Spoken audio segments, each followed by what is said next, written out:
verify ready for launch. FTS. FTS go. Props go. ABI. ABI's go. 10, 9, 8, 7, 6, 5, 4, 3, 2, 1.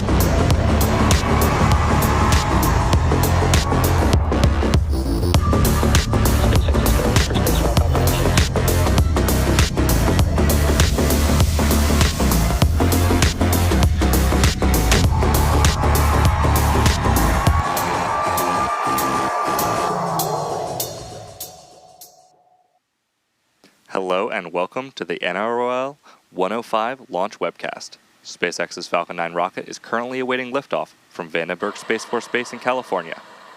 My name is Tucker Spencer Wallace, and I'm a mission manager here at SpaceX.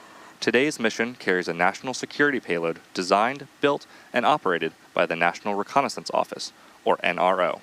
This will be the first of several national security missions on our manifest this year. The range is green, and we are on track for an on-time liftoff at 8:39 p.m. Pacific Time.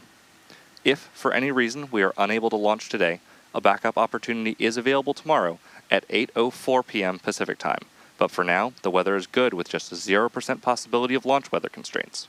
We will not be showing any Stage 2 or deployment views today at the request of our customer. With that, let's meet our Falcon 9 rocket on the pad.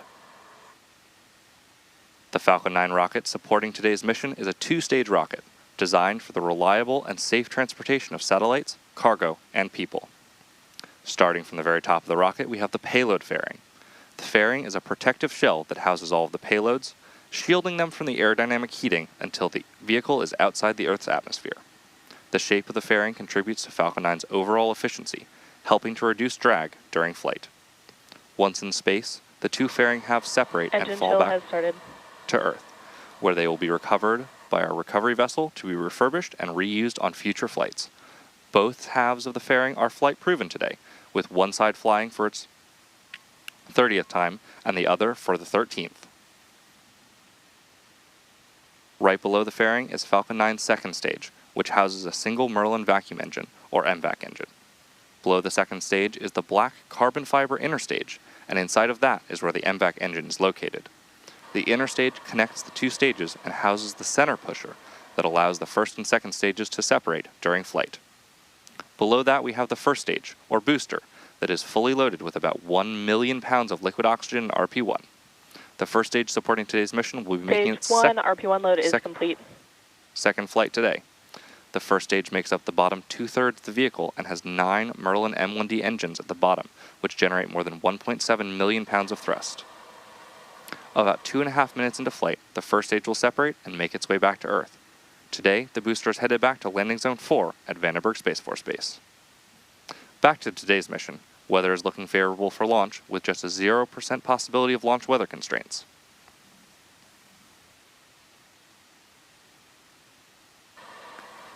Coming up shortly in the countdown, the Transporter Erector, or TE, will begin to retract from Falcon 9. That is the large trussed structure that you see standing next to the rocket. It is hinged at the base and connected to the launch mount beneath the first stage.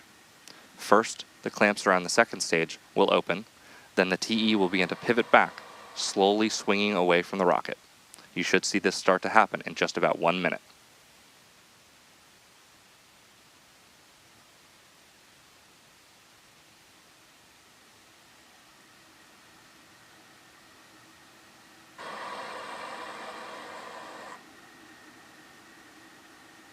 Falcon 9 tanks are pressing for strong back retract. And you just heard that call out there that we are beginning to press up the tanks to allow for the strong back to retract. You may also hear the TE called the strong back, though the strong back is just one of the components of the overall transporter erector.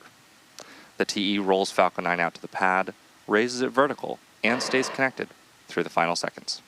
It provides fuel, power, telemetry, and command connections between ground systems and the rocket. Strongback retract has started. And as you just heard there, we are moving into strongback retract now. Those clamps at the top help to stabilize the second stage during fueling. They also help to prevent movements during high winds. Once they are fully open, though, the rocket is free at the top. Right now, both stages are nearly fully loaded with about 1 million pounds of propellant. That includes RP-1, a highly refined kerosene, and liquid oxygen chilled to over 300 degrees below zero. Propellant is loaded late in the countdown, which is intentional. Colder propellants are denser, and denser propellants mean more performance out of the same tanks. But before any of that propellant flows, the plumbing and engines need to be chilled down to prevent thermal shock and boil-off when the ultra-cold liquid begins to move. You may hear that referred to as engine chill. Our loading wraps in 2 steps. The first stage finishes around T-minus 3 minutes, coming up in just 20 seconds, while the second stage finishes about a minute later. In addition to RP-1 and liquid oxygen, cryogenic helium is loaded onto Falcon 9. Falcon 9's tanks are pressurized using helium, and that helium is chilled to remain compatible with the cryogenic plumbing. During flight, that pressurization helps to force propellant into the engines as the tanks empty. Looking ahead a little bit, at T-minus 60 seconds, Falcon 9 will enter startup. From that point on, the rocket's onboard flight computers... Stage 1 LOX load is complete. As you just heard there, we have completed the LOX loading on the first stage. As I was saying, at T-minus 60 seconds, Falcon 9 will enter startup, at which point the rocket's onboard flight computers will take over, and from there on out, the countdown is fully autonomous. Just inside of T-minus 2 seconds, the 9 Merlin 1D engines will ignite, and once they're at full power, Falcon 9 will lift off the pad and begin its climb to orbit.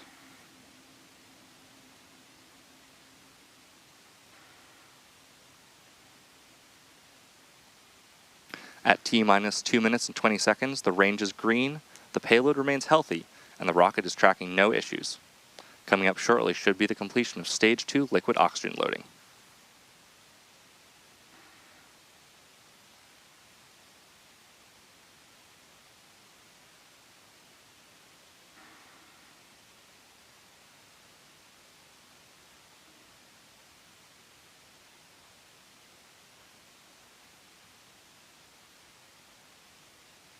Stage 2 LOX load is complete.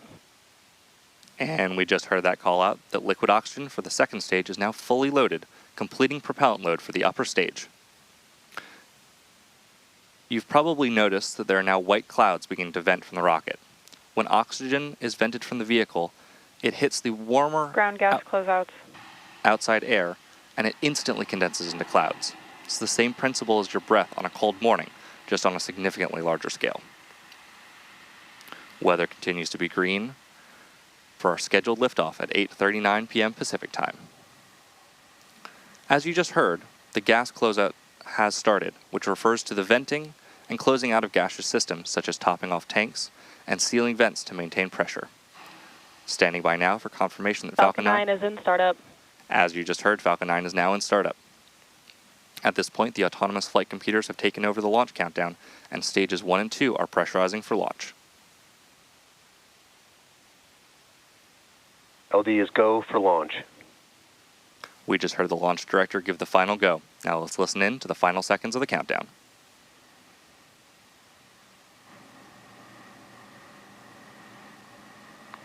T-minus 30 seconds.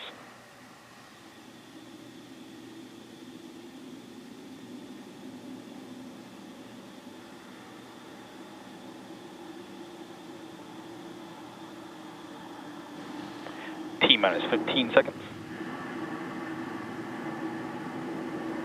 T-minus 10, 9, 8, 7, 6, 5, 4, 3, 2, 1. Ignition.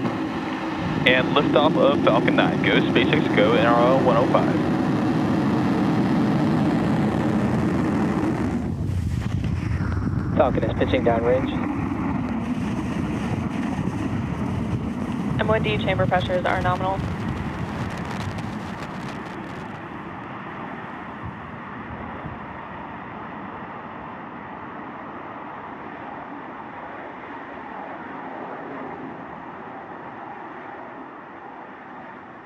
At T plus 33 seconds and counting, Falcon 9 has lifted off from Vandenberg Space Force Base in California. In just a few seconds, we'll throttle the engines down in preparation for Max Q, which stands for Maximum Dynamic Pressure. Power and telemetry nominal. It's the moment in the launch where the vehicle experiences the greatest mechanical stresses, Vehicle is supersonic. the most that it will see during its ascent. To help go from vertical to horizontal, the first stage will be performing a maneuver known as a Max gravity. Q. And there's Max Q.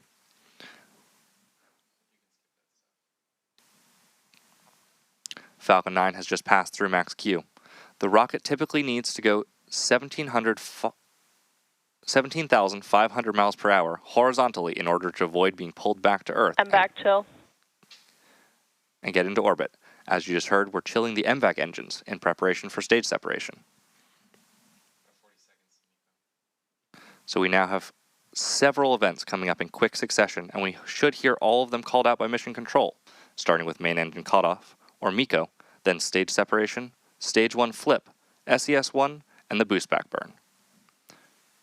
MECO is where we shut down all 9 M1D engines on the first stage.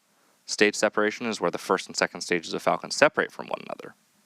Stage 1 flip is when the booster uses its nitrogen gas thrusters to flip the booster around. Depending on the mission, Falcon may perform a fast or slow flip. Today, the booster will perform a fast flip because it will be returning to land. MECO. Stage separation confirmed.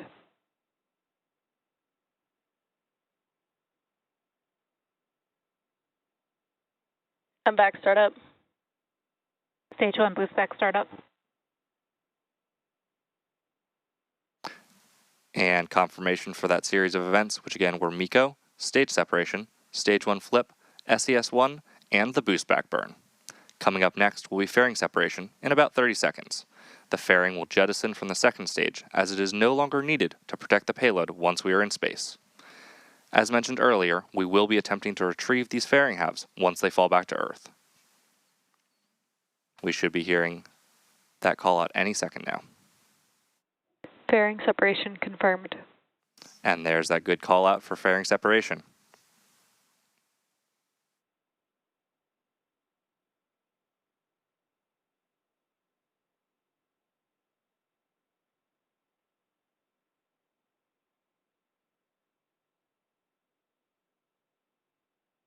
Boost back shutdown. And there you just heard shutdown of that boost back burn. We're now 3 minutes and 30 seconds into today's mission, and the next major milestone is coming up at T plus 6 minutes, when you should see the first stage's entry burn on your screen.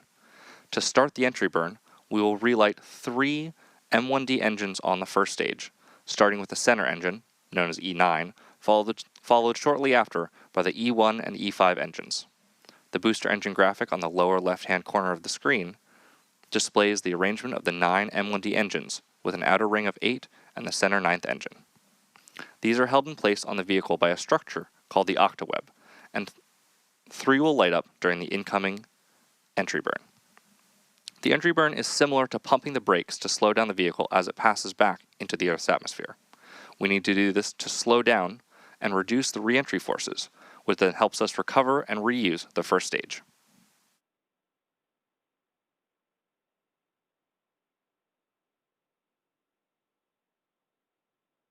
During the entry burn, Falcon 9 is decelerating by firing its Merlin engines, but the vehicle is still moving quite fast. This causes it to fly through Merlin's exhaust engines, also known as the rocket's plume, which deposits a layer of soot on the vehicle's surface. That soot comes from the carbon-based fuel, RP-1, that Falcon 9 uses. With each flight, that layer of soot builds up a little bit more on the surface of the vehicle, and that's why our flight-proven vehicles look the way that they do. We are just under a minute away from the beginning of the entry burn. On the left side of your screen, you can see the first stage decelerating and making its way back to Earth. The first stage is not only using the Merlin engines during re-entry and landing process, it also uses its titanium grid fins and nitrogen gas thrusters for stability and control. Again, Falcon 9 will be attempting to re-land today at Landing Zone 4 at Vandenberg Space Force Base. And again, at the request of our customer, we will not be displaying views of Stage 2 today. We are roughly 15 seconds away from the beginning of the entry burn. As a reminder, Falcon 9 will relight just 3 of the 9 M1D engines for this brief entry burn.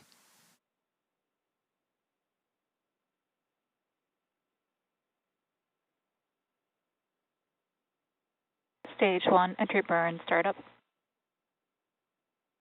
And you can see on your screen there that we have begun the entry burn for the Falcon 9 first stage.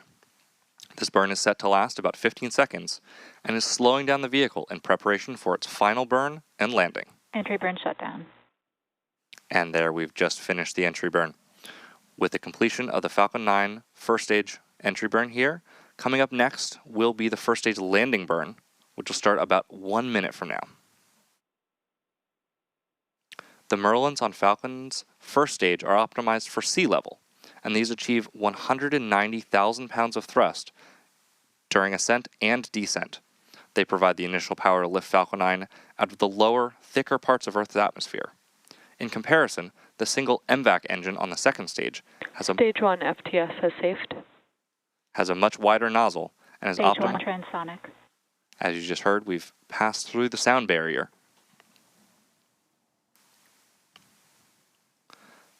Coming up next in just a couple of seconds, we'll have the start of the landing burn for the first stage.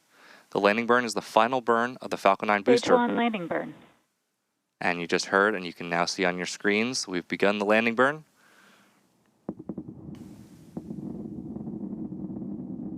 This is the final burn that this vehicle will see before safely touching down back at Landing Zone 4 at Vandenberg Space Force Base.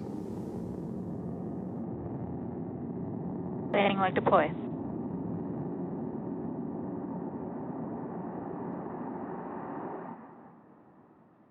Stage 1 landing confirmed.